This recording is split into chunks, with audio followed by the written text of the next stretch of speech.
Hello guys, welcome to the accounting class. जब हम cash flow statement बनाते हैं तो उसके अंदर इनफ्लो और आउटफ्लो को तीन कैटेगरी में बांटा जाता है।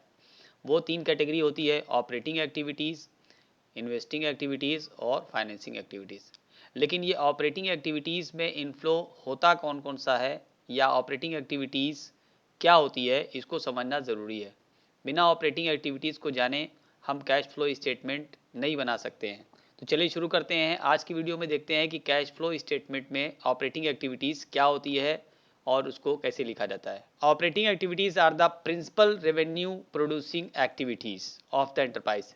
एक बिजनेस की जो रेवेन्यू जनरेट करने वाली एक्टिविटीज़ होती है उससे ही ऑपरेटिंग एक्टिविटीज़ कहते हैं। देखिए, हर एक बिजनेस का काम होता है रेवेन्यू को जनरेट करना। जो रेवेन्यू है यानी किसी प्रोडक्ट को सेल करके जो अमाउंट आता है उसको रेवेन्यू कहते हैं। तो जो भी काम, जो भी एक्टिविटीज़ उस बिजनेस की रेवेन्यू को जनरेट करने के लिए किया जाए उसे ऑपरेटिंग एक्टिविटीज़ कहते हैं। अब ये रेवेन्यू प्रोड्यूसिंग एक्टिविटीज़ होती क्या है? Business activities being carried by the enterprise to earn profit, यानी वो सारी एक्टिविटीज़ जो बिजनेस की किसी प्रॉफिट को अर्न करने के लिए होती है उसे प्रिंसिपल रेवेन्यू प्रोड्यूसिंग एक्टिविटीज़ कहते हैं। कोई एग्जांपल से समझ सकते हैं। जैसे मान लीजिए एक कंप्यूटर बनाने वाली कंपनी है, ठीक है। तो जो कंपनी कंप्यूटर बनाती है उसका काम होगा कंप्यूटर को बनाना, मैन्युफैक्चर करना और उसे बेचना। तो कंप्यूटर को बना करके उसे बेचने पे उसको कुछ प्रॉफिट होगा, इसी से रेवेन्यू जनरेट होगा और रेवेन्यू में ही प्रॉफिट का हिस्सा होता है। तो ये जो काम है कंप्यूटर को बनाना और उसको बेचना, इसके अंदर जो भी कैश आएगा या कैश जाएगा वो ऑपरेटिंग एक्टिविटी के तहत ही लिखा जाएगा। दूसरा एग्जांपल देख लेते हैं। कोई ट्रेडिंग कंपनी है। ट्रेडिंग कंपनी का मतलब होता है कि ऐसी कंपनी या ऐसा बिजनेस जिसमें बनी बनाई चीज़ों को खरीदा जाता है और उसको बेचा जाता है। तो ये होता है ट्रेडिंग कंपनी का काम। अब ट्रेडिंग कंपनी किसी बनी हुई चीज़ को खरीदे, परचेज करे और उसको बेचे, तो ये जो परचेज और सेल होगा ये उस कंपनी के लिए ऑपरेटिंग एक्टिविटी कहलाएगा। अगर हम किसी फाइनेंस कंपनी की बात करेंगे, फाइनेंस कंपनी का काम होता है कि लोगों को लोन देना और शेयर्स या डिबेंचर्स में इन्वेस्ट करना और उसके जरिए प्रॉफिट कमाना। तो फाइनेंस कंपनी के लिए लोन देना ये उसकी ऑपरेटिंग एक्टिविटी हो जाएगी, क्योंकि इसका यही मेन काम है, इसी के जरिए वो प्रॉफिट कमाती है। तो लोन देना या लोन लेना या सिक्योरिटीज़ को बेचना, सिक्योरिटीज़ को खरीदना, ये सारा काम फाइनेंस कंपनी के लिए ऑपरेटिंग एक्टिविटीज़ के ही तहत होगा। तो ये सारे एग्जांपल्स ऑपरेटिंग एक्टिविटीज़ के हैं। अब हम लोग बात करते हैं कि ऑपरेटिंग एक्टिविटीज़ के दो कैटेगरी में, एक इनफ्लो होता है और एक आउटफ्लो होता है। यानी कौन सा ऐसा काम होगा, कौन सी ऐसी एक्टिविटी होगी जिससे कैश आ रहा होगा और कौन सी ऐसी एक्टिविटीज़ होंगी जिससे कैश जा रहा होगा। तो पहले हम लोग कैश के आने की बात करते हैं, यानी इनफ्लो की बात करते हैं। एग्जाम्पल के तौर पे कोई भी ट्रेडिंग कंपनी जिसने गुड्स को खरीदा है बेचने के इरादे से, तो जब वो गुड्स को सेल करेगी तो इनफ्लो होगा कैश का। गुड्स को सेल करने पर कैश आएगा, गुड्स चला जाएगा। हमें फोकस करना है कैश पर, तो इसका मतलब सेल ऑफ गुड्स इनफ्लो में हो जाएगा। या अगर कोई ऐसी कंपनी है जिसका काम है सर्विस प्रोवाइड करना, जैसे कोई ट्रांसपोर्टेशन कंपनी है, कोई मोबाइल सर्विस प्रोवाइड करने वाली कंपनी है, या एविएशन कंपनी है जो लोगों को टिकट बेच करके उनको ट्रैवल कराती है, या कोई रेलवे कंपनी है, तो ये सारी चीज़ें जो हैं सर्विसेज कहलाती हैं। इन सर्विसेज को बेच करके भी जो रेवेन्यू जनरेट होगा, कैश आएगा, वो इनफ्लो ऑफ कैश कहलाएगा और वो नॉन फाइनेंशियल कंपनीज की हम लोग बात कर रहे हैं। अभी हम लोग फाइनेंशियल कंपनीज की बात नहीं कर रहे हैं, ये इनफ्लो एंड आउटफ्लो हम लोग नॉन फाइनेंशियल कंपनीज की बात कर रहे हैं। इसके बाद फाइनेंशियल कंपनीज देखेंगे। रॉयल्टीज़, फीस या कमीशन भी मिलता है। कोई ऐसी कंपनी जिसने अपने किसी एसेट्स को लीज पर दिया है, तो लीज पर देने के बाद उसको रॉयल्टी मिलती है। या कोई ऐसे एसेट जिसने दिया है लोगों को फीस पर, उसके बदले उसने फीस कलेक्ट करती है, फीस कलेक्ट करना है, तो वो फीस भी उसका ऑपरेटिंग एक्टिविटीज़ का इनफ्लो होगा। या कमीशन उसे कहीं से मिलता है रेगुलर बेसिस पर, तो वो भी आपका इनफ्लो ऑफ कैश होगा। ट्रेड रिसीवेबल्स, यानी जिसके अंदर हम लोग डेटर्स और बिल्स रिसीवेबल को शामिल करते हैं, तो ट्रेड रिसीवेबल्स से जो पैसा आएगा वो भी ऑपरेटिंग एक्टिविटीज़ के अंदर इनफ्लो ऑफ कैश में होगा। जब हम गुड्स को उधार पर बेचते हैं तो जिन लोगों को हमने उधार पर बेचा है वो लोग हमारे डेटर्स हो जाते हैं।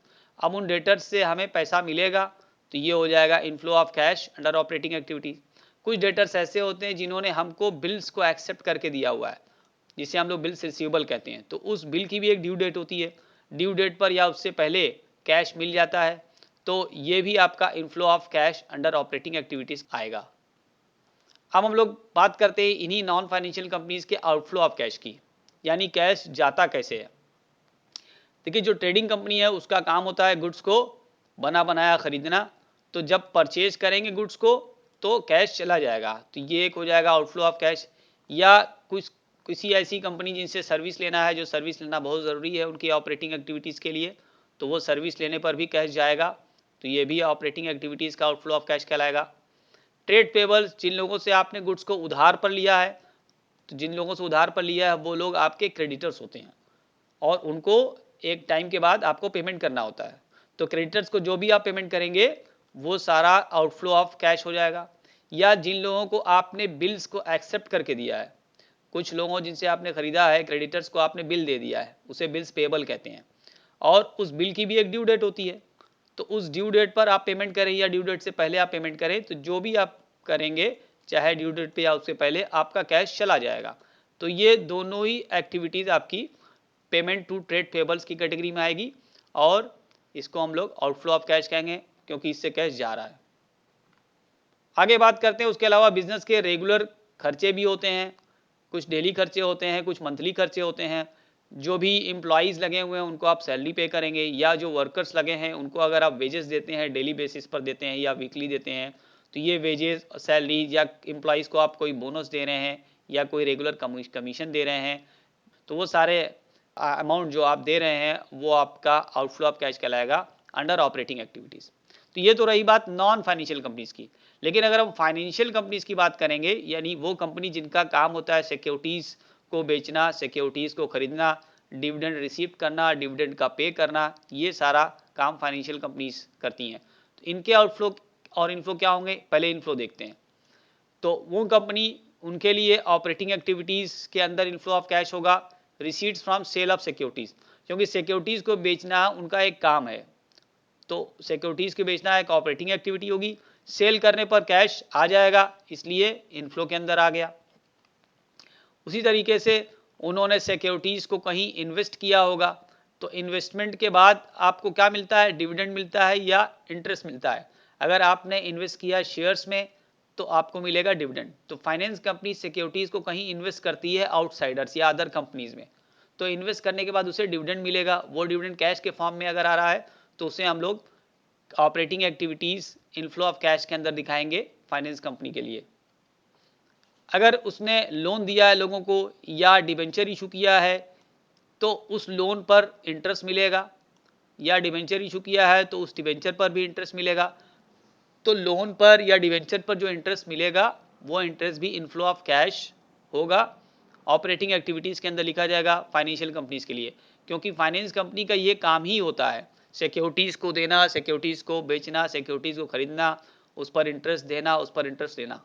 आउटफ्लो ऑफ कैश की बात करें फाइनेंशियल कंपनीज के लिए, आउटफ्लो क्या क्या होगा, purchase of securities, so securities को खरीदना उसका ऑपरेटिंग एक्टिविटी होती है, और इस परचेज पर क्या होगा, कैश चला जाएगा, तो आउटफ्लो ऑफ कैश हो जाएगा।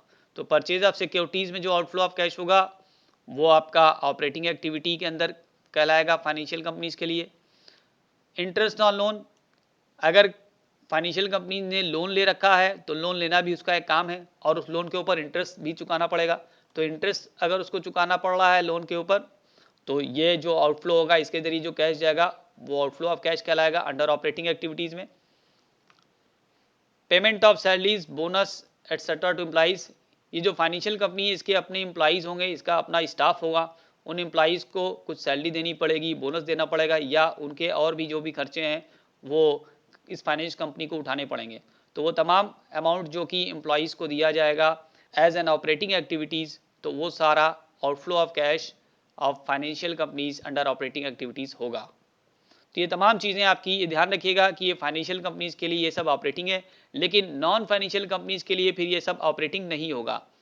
नॉन फाइनेंशियल कंपनीज के लिए ये सारा जो कैटेगरी हम ऑपरेटिंग बता रहे हैं ये फाइनेंसिंग में चली जाएगी या इन्वेस्टिंग में चली जाएगी। इन्वेस्टिंग एक्टिविटीज़ क्या होती है और फाइनेंसिंग क्या होती है, इसकी दो अलग वीडियो आप लोग देख लीजिएगा। उम्मीद करते हैं आपको इन्फॉर्मेशन यूज़फुल लगी होगी। तो अगर आपने मेरे चैनल को अभी तक सब्सक्राइब नहीं किया है प्लीज़ इसको सब्सक्राइब कर दें। वीडियो अच्छा लगा हो तो इसको लाइक कर दें और शेयर ज़रूर कर दें। आपको किस और टॉपिक पे वीडियो चाहिए इसका कमेंट लिख करके हमको बता देंगे। अपना बहुत ख्याल रखें, मिलते हैं अगली वीडियो में, तब तक के लिए गुड बाय।